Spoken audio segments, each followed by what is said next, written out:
Palala ng palala etong si Harry Roque. Yung kanyang pagiging desperado ay hindi na talaga pwedeng maitanggi. Sobrang desperado ka na, boy. Umuwi ka na daw ng Pilipinas.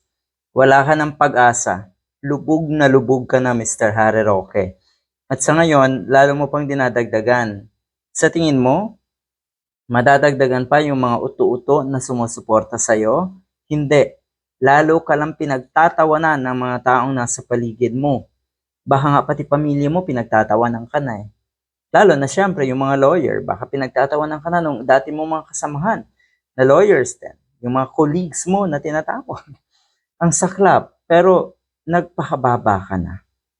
Kamakailan kasi nabalita yung hindi magandang karamdaman, hindi magandang kalagayan ng Pangulo, kaya na-confine ng kung ilang oras.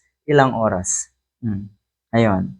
O at least, open sa publiko kung ano yung kalagayan ng ating Pangulo.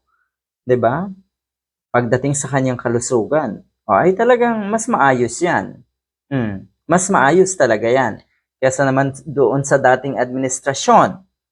Dating presidente, na takot ilabas kung ano ang totoo sa kanyang kalusugan.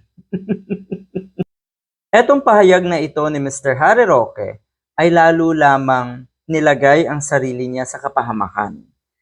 At nakita talaga ng tao na malala ka na. Ang sinasabi niya, bumigay na daw ang katawan ni PBBM. Huwag mo na daw antayin na matigo ka. Mr. Harry Roque, huwag mo na rin antayin na matigok si Digong bago ka umuwi.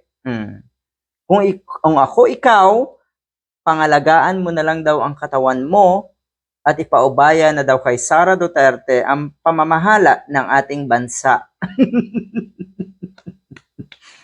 Ulagang to. Kung ako ikaw, Mr. Harry Roque, manalamin ka. Kung ako ikaw, Mr. Harry Roque, nako, umuwi ka na. Harapin mo ang kaso mo. Dahil wala ka ng pag-asa.